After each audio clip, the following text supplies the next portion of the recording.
Mas olha só, né? Você citou um negócio é muito legal, porque a gente vai no resumo porque a gente tem o costume de querer julgar, às vezes até criticar os efeitos, mas a gente não vai na raiz do problema. E você acabou de falar que a raiz do problema realmente é a base, é a estrutura, é o Sim, conhecimento.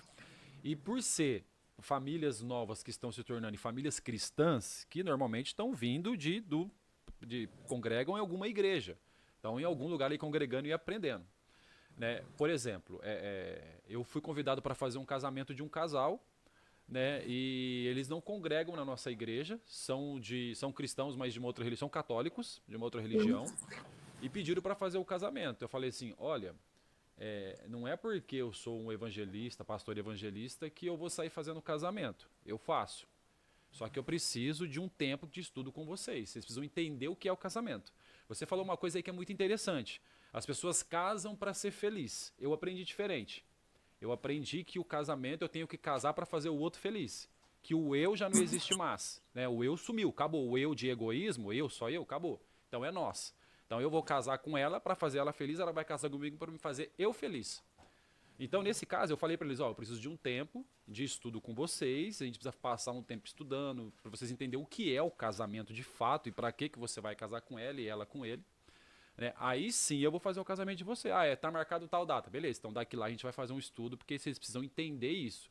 Para mim, lá na frente também, se caso acontecer alguma coisa, falei assim, não, eu plantei a semente, expliquei, ensinei, né? Mas vou estar lá para aconselhar, não tem problema. Agora, como você disse, essas pessoas que estão casando, separando, não tem base, não tem uma estrutura, não tem um preparo, e tem vindo talvez de igrejas, de dentro de uma religião, de dentro de uma casa, talvez uma família cristã, aí eu te pergunto, aonde está o preparo? Que conhecimento é esse? O que tem se passado, o que tem se falado, ensinado ali para que esses casais cristãos casam e não conseguem chegar a lugar nenhum? Pois é, então assim, as nossas igrejas hoje deixam muito a desejar na questão doutrinária, questão de ensinamento bíblico sólido. Porque, assim, uma coisa importante como casamento não deveria ser desconsiderado. Deveria ter, toda igreja ter um preparo para noivos. E ainda que essa igreja seja uma igreja pequena, que não tem como preparar seus noivos, que elas encaminhem eles a uma outra igreja. Só que, assim, há uma rivalidade muito grande no meio das igrejas, né? Não, se eu mandar esse casal para ali, eu vou perder eles para aquela igreja. É, Então, assim, é necessário nós andarmos em acordo, em unidade. E as igrejas que não têm um suporte precisam procurar outras que tenham e encaminhar esses casais, esses jovens, esses noivos, esses recém-casados para fazerem curso. Porque, assim, ali você vai ter a base, né? Uma vez que você tem a base, você consegue construindo. E essa construção, ela está firmada. Porque quando nós aprendemos e construímos a nossa base em Cristo e levantamos essa fundação, ela tem a tendência maior de ser firmada na rocha e não cair quando vier o dia mau. Então, é tudo parte do ensino. Se a gente considerar os principais erros que acontecem no nosso meio, tudo é por falta de ensino. Ruth, me fala uma coisa. Qual é a obrigação da mulher dentro do casamento? Mesmo que A mu- talvez ela queira trabalhar para fora. Então, Deus criou a mulher para ser uma auxiliadora idônea. Né? Quando a gente olha para aquele termo ali no hebraico, é o mesmo termo que se remete a Deus. Deus é o nosso ajudador. É Ézer. A mulher é a ajudadora do marido. Se essa mulher precisa trabalhar fora, que seja algo em comum acordo e que ao chegar em casa, ambos se ajudem. A mulher sabendo que o principal, o papel ali na questão da organização da casa faz parte dela, é algo dela. Se ela tem filhos, isso se torna mais delicado ainda. Eu já precisei viajar, deixar meus filhos com pessoas. E eu te confesso que se eu pudesse voltar atrás, eu teria feito. Porque eu já aconteceu, por exemplo, uma pessoa dar leite com muito açúcar para o meu filho, ele passa mal. Já aconteceu de alguém deixar meu filho brincando sozinho e ir para a televisão assistir. Então, assim, o tempo que você perde com seu filho nunca vai ser recuperado. Então, assim, a mulher, se ela entende o seu papel e se o marido consegue suprir as necessidades da casa, que ela fique naquilo que o Senhor nos chamou para fazer. Agora, é pecado trabalhar fora? Não é, desde que seja algo feito em comum acordo, por um tempo e para a glória de Deus. A mulher vai trabalhar fora, mas ela também vai cuidar da sua casa. Auxiliar o marido quando o marido, por exemplo, pega o salário, tira o seu dízimo, né? Tem pessoas que são fiéis nisso, tirou o dízimo, passa ali para a esposa, minha esposa, eu confio em você. A primeira qualidade da mulher virtuosa, Tiago, é que ela é digna de confiança. Olha, eu vou te passar esse valor aqui, você vai fazer o pagamento das contas do mês. Essa mulher não vai gastar dinheiro sem o marido saber. Essa mulher não vai fazer nada escondido dele, porque eu vejo casamentos que são destruídos, porque a mulher ela é totalmente oposto ao que o esposo. O esposo é uma pessoa que economiza, ela é uma pessoa que gasta de forma desordenada. Então, assim, se ela entender que aquele sabão em pó que ela gasta mais, vai desfalcar ali na frente, na questão financeira do marido, ela vai trabalhar em comum acordo, em amor, sem se sentir inferior, e vai fazer tudo para a glória de Deus. Te deixa, voltando na questão do divórcio aqui, eu já estou terminando essa parte que eu queria falar com você sobre isso. É, quando tem um divórcio, infelizmente, a gente sabe que a gente não concorda com isso, mas como você disse, existe casos e casos. Tem Sim. alguns que a gente que não tem o que fazer, tá? Eu não sei se você já passou por isso. Quando há o divórcio dentro da igreja, há um tremendo preconceito, uma Demais. tremenda rejeição da liderança. Sim. Olha, quando eu passei pelo divórcio, no final de 2017, é, as, algumas mães na igreja proibiam os filhos de brincarem com os meus filhos. Olha só. Por quê? Porque a mãe dele separou do pai dele, não brinca com eles. E os meus filhos sofreram bastante. Então, assim, quando eu casei novamente em 2018, já estava no meu coração mudar de ambiente para que os meus filhos não crescessem debaixo daquelas palavras de rejeição. Porque Sim, eu louvo a sim. Deus que os meus 3 filhos se congregam, servem ao Senhor. Eu oro todos os dias para que eles amem a Cristo acima de tudo e de qualquer outra coisa, mesmo tendo sido muito feridos na igreja. Mas acontece, muitos preconceitos. E eu vou te ser bem sincera, Tiago, acho que eu nem nunca falei sobre isso também em outro lugar. A maioria dessas mulheres que falavam para os maridos não brincar com os meus filhos, que eu tinha passado por um divórcio, alguns maridos, eles vinham com brincadeirinhas indevidas para mim. Eram mulheres que os maridos ficavam observando outras mulheres na rua, ficavam olhando, eram obreiros totalmente desqualificados e despreparados, que inclusive, a gente usa esse termo no Maranhão, que dava em cima das irmãs, Olha só. entendeu? Mas elas estavam preocupadas nos filhos brincando com o filho de uma irmã divorciada. Entende? Então, assim, eu não sou a favor do divórcio, desde que seja por incompatibilidade. Ah, eu não gosto mais do meu marido engordou. Ah, minha mulher não sabe cozinhar. Ah, isso, aquilo. Se você se divorciar, você fique sozinho. É, Agora, no caso de traição, de agressão, no caso de quebra de aliança, a mulher, Paulo disse que essa pessoa ela está livre, porque Deus não nos chamou para a servidão. Separei esse versículo aqui. uhum. Olha, 1 Coríntios capítulo 7, versículo 15. Mas se o descrente se apartar, aparte-se, porque neste caso o irmão ou irmã não está sujeito à servidão, mas Deus nos chamou para a paz. Se essa pessoa quiser deixar, eu arrumei outra pessoa, a parte ofendida, ela pode restaurar a sua vida. Paulo diz que Deus não nos chamou para a servidão. E no original, esse termo, nesse caso, está no plural. Nesses casos, em que casos? Casos de agressão continuada, casos de traição, casos de humilhação, de agressão não só física, como também moral. Entende? Deus não nos chamou para viver presa a esse tipo de coisa. O Senhor nos ama, o Senhor nos criou. O salmista diz que Deus nos criou de forma assombrosamente maravilhosa. Como é que eu, como uma serva de Deus, como uma filha de Deus, vou passar o resto da minha vida em sujeição a alguém que fez uma promessa para mim no altar? Se esse homem ele é servo de Deus ou não, mas ele entende, pelo menos deveria entender, de questões relacionadas a direitos. O meu direito termina, Tiago, onde começa o seu e vice-versa. Nenhuma mulher merece ser violada. Nenhuma mulher merece ser agredida. Verdade. Atraída. Vou trair minha mulher porque não tenho mais atração por ela, então largue ela. Porque antigamente, o que acontecia com relação à questão do repúdio? Qualquer motivo, o homem repudiava a sua esposa. E aí, o que Jesus diz? Pela lei, essa mulher continua presa ao marido, porque não teve divórcio, não foi oficializado, foi só repudiada. Aí o cara ia lá, casava com outra, e iria fazendo isso. Se a mulher queimasse o arroz, se a mulher não varresse a casa, se a mulher não cumprisse, né, com suas obrigações, né? Tinha uma novela aí de época, né, que depois virou meme esse negócio. O homem olhava para a mulher e dizia: hoje eu vou lhe usar. Se a mulher não pudesse, se a mulher tivesse nos seus dias, o que acontecia? Então vou te repudiar. Então, assim, quando nós estudamos a Bíblia, Tiago, sabendo que a Bíblia tem muitos textos que não estão esclarecidos, mas quando a gente estuda isso a profundo, a gente vê que o Senhor realmente não nos chamou para a servidão, e isso constitui-se em todas as áreas da nossa vida. Verdade. Se esse divórcio for legal, o novo casamento, ele também vai ser algo legal. O que é desligado na terra é desligado no céu. Então, assim, uma vez que foi feito algo correto, de forma legal, porque o que acontece muito, Tiago? Vou já também me adiantar em responder uma outra pergunta que eu vejo muitas pessoas fazendo. O que as pessoas dizem? Não tem base bíblica para segundo casamento. Então, isso é um adultério continuado. Você vai viver o resto da vida adulterando.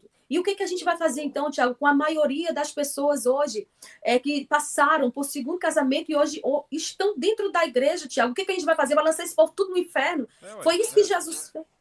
Pode falar. Não, concordo, tá certo, pode continuar. Foi isso que Jesus fez com a samaritana, que já tinha tido 5 maridos, que estavam com ela agora, não era dela, não. Há poder no sangue de Jesus para nos sarar, para nos limpar, para nos purificar de todo pecado. É pecado o novo casamento? Eu agora passei por um divórcio e eu não sabia disso, eu casei novamente. Irmão, é pecado. O novo casamento é pecado se você entrou nesse casamento de uma maneira que não foi correta, de uma maneira que não foi você sendo a parte ofendida. Mas se a pessoa se arrepender de verdade, é necessário o quê? Separar de novo? Passar por um outro divórcio sem motivo nenhum, porque aí se você passar, você não vai poder casar de novo mais? Não, é necessário a pessoa permanecer como está e servir a Deus com fidelidade, vivendo uma vida de arrependimento. Porque o único pecado que não tem perdão é a blasfêmia contra o Espírito Santo. Eu não vejo Jesus jogando a samaritana no inferno, porque ela não conhecia essa questão e se envolveu com alguns homens. E a gente que usa várias coisas, vários textos ali para dizer, não, é porque ela teve 5 maridos, foi viúva dos 5, estava com outro. Não, gente, vamos trazer aqui. Vamos seguir a risca. Vamos supor que ela passou por vários divórcios, ou que ela deitou-se com vários homens, e ela estava agora com outro homem, não tinha oficializado esse relacionamento. E Jesus foi lá e expôs o pecado dela, expôs a falha. Mas Jesus anulou o trabalho que ela fez, porque quando ela conheceu a Cristo de verdade, se arrependeu dos seus pecados, ela evangelizou e ganhou uma cidade para Jesus. Se fosse assim, a Bíblia teria dito. Porque realmente tem passagens que você não conhece e não consegue compreender, Tiago, se você não analisar o contexto. E aí também a gente vai para o contexto histórico, a gente vai olhando também durante a história da igreja, o que os teólogos afirmaram, o que eles que têm mais conhecimento do que a gente disseram. Por exemplo, Hernandes Dias Lopes e tantos outros teólogos que falam, você já casou, não precisa passar por um outro divórcio, se arrependa, confesse. Olha, Senhor, eu errei, eu pequei contra a tua santidade. Pede perdão à parte que te ofendeu, pede perdão ao teu ex-marido, perdoa ele também e segue a tua vida, porque em Cristo há restauração. O Senhor veio para nos dar vida abundante. Ele veio para salvar o mais vil pecador e transformar numa nova criatura. Eu não vou anular o sacrifício de Cristo por mim por causa de um erro que eu cometi. Se fosse assim, tantas pessoas que vieram de tantas outras situações, mulheres que, por exemplo, Tiago, que cometeram um aborto, homens que viveram sua vida inteira na homossexualidade, agora vêm para Jesus. Tem que entender, tem que analisar essa questão toda, porque assim, eu falo de pessoas que vêm do mundão, mas também tem gente que passou por aborto dentro da igreja. Sim. Tem gente que está na igreja, está casado, né? Que a gente vê de vez em quando aí cada escândalo, cada situação de adultério acontecendo. Tipo, uma pessoa caiu com uma pessoa do mesmo sexo. Vai jogar essa pessoa no inferno? Não, vai buscar primeiro que essa pessoa se arrependa, confesse e restaure a sua vida com Deus. Exatamente. Ô, Ruth, me fala uma coisa. Hoje a gente vê nessa parte do divórcio também, que infelizmente, igual você falou, falta o arrependimento. Mas a gente vê muito esse tal de empoderamento feminino, né? Do feminismo, enfim. Você acha que a mulher cristã, né, ela necessita do feminismo na vida dela? Jesus não fez isso por ela lá atrás já? E faz até hoje? Como que é isso? As mulheres de Deus não devem nada ao feminismo. Na verdade, nem só as mulheres cristãs, mas as mulheres que têm inteligência e que estudam, a gente não deve nada a esse movimento. Por quê? Porque esse movimento, ele escolhe quais causas que ele vai defender. Não são todas também. Mas eu só queria finalizar bem que a questão do divórcio e do novo casamento. Se um novo casamento, por exemplo, ele é um pecado que não há perdão. Então, ele entra na categoria de pecado imperdoável. Algo que não tem o mínimo de base bíblica para defender isso. Porque se o novo casamento é algo que vai te lançar no inferno, ele vai ser algo imperdoável por Deus. Mas a Bíblia não diz que o novo casamento é um pecado imperdoável. Se for uma pessoa que está no segundo casamento, vive fielmente sua vida com Deus, ela não pode ser considerada crente de verdade. E ela tem que ser excluída do rol de membros da igreja. Porque a Bíblia diz que os adúlteros vão para o inferno. Sim. E a gente não vê isso acontecendo. Uma outra coisa, se não é, por exemplo, o novo casamento é um pecado imperdoável, você tem que separar. Então, se for assim, por que o apóstolo Paulo não pediu que se excluísse alguns membros da igreja? Porque assim, vamos lá. Quando ele fala sobre os requisitos do homem para ser pastor, ele diz que é necessário que seja marido de uma só mulher. Então, assim, ele deveria excluir alguns casais de Éfeso, né? Porque ele já estava no segundo ou no terceiro casamento. Sim. Se você olhar ali em Timóteo, 1 Timóteo 3, ali um dos requisitos para pastorear é ser marido de uma só mulher. Então, consiste que, naquele caso, naquela igreja, tinha homens que já estavam no segundo ou no terceiro casamento. Então, o que acontece? Ele pediu para excluir esse povo? Não, ele só disse que eles não podem pastorear. Porque polígamos, recasados, eles, né, não podem exercer uma função de pastorado. Mas, assim, essa questão do empoderamento feminino é muito perigoso, porque está entrando até mesmo, Tiago, dentro das nossas igrejas. Há muitas mulheres, eu já vi eventos lá na minha cidade, na minha cidade natal de Imperatriz, eventos de empoderamento feminino. E a gente não está precisando de empoderamento, a gente está precisando ser moldada, quebrada e refeita para que a gente venha refletir a glória do Senhor através da nossa vida. Esse empoderamento feminino, ele veio também ele é uma vertente do feminismo, que é uma vertente do marxismo, que é uma vertente de tudo que não presta. Por quê? Se a gente considerar que o feminismo começou com uma mentira, o Dia da Mulher foi criado, né, em cima de uma mentira. E tantas outras pautas mentirosas que o feminismo defende, a gente, como mulheres de Deus, que busca agradar a Deus e andar na verdade, vai dizer, eu não preciso disso daí. Por exemplo, aquela lei Maria da Penha. Quando foi, a Brasil Paralelo, ela fez, eu não sei se tu chegou a ver, Tiago, ela entrevistou o marido dela, né, o marido daquela mulher. Eu ouvi falar. E buscou vários documentos e comprovações. Gente, ele tem muita coisa provando o contrário. Então, toda história precisa ser analisada dos dois lados. Tem muitas mulheres sofrendo? Tem. Mas se a gente olhar que o nosso coração é corrupto e a mulher ela não aceita perder, a mulher, ela, se preciso for, ela cria narrativas que não existem. Gente, eu sou mulher. E eu sei como é que é o nosso coração. O nosso coração é obstinado. Se a gente vê que a gente está perdendo, eu vejo mulheres. Eu fui, Tiago, vou te dar um exemplo. Fui no Rio Grande do Sul em 2021 e lá tinha uma mulher na igreja. Só que essa mulher me chamou para ir na casa dela fazer uma oração, porque ela estava gestante, ela estava vendo um vulto, demônio dentro de casa. Sabe o que era? Ela tinha feito uma obra. Ela tinha ido, né, numa dessas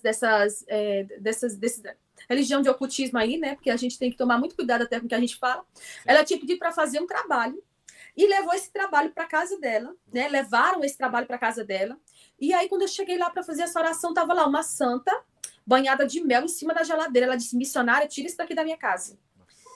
Eu disse, minha filha, mas você está na igreja. Não, mas eu quero o meu amor. Olha. Eu não vou aceitar perder ele para ninguém. Eu engravidei dele há 18 anos atrás, tenho um filho do gestante do segundo. Eu não aceito mais dividir ele com ninguém. Tiago, tem mulheres que fazem loucuras para tomar o marido da outra, entendeu? Então, assim, se a gente não tiver o tempo todo dizendo, Senhor, som do meu coração, limpa o meu coração, eu não preciso de empoderamento, não preciso de feminismo, eu preciso ser uma mulher que reflete a tua glória como espelho através da minha vida. Se não for assim, Tiago, a nossa vida está fadada ao fracasso em todas as áreas.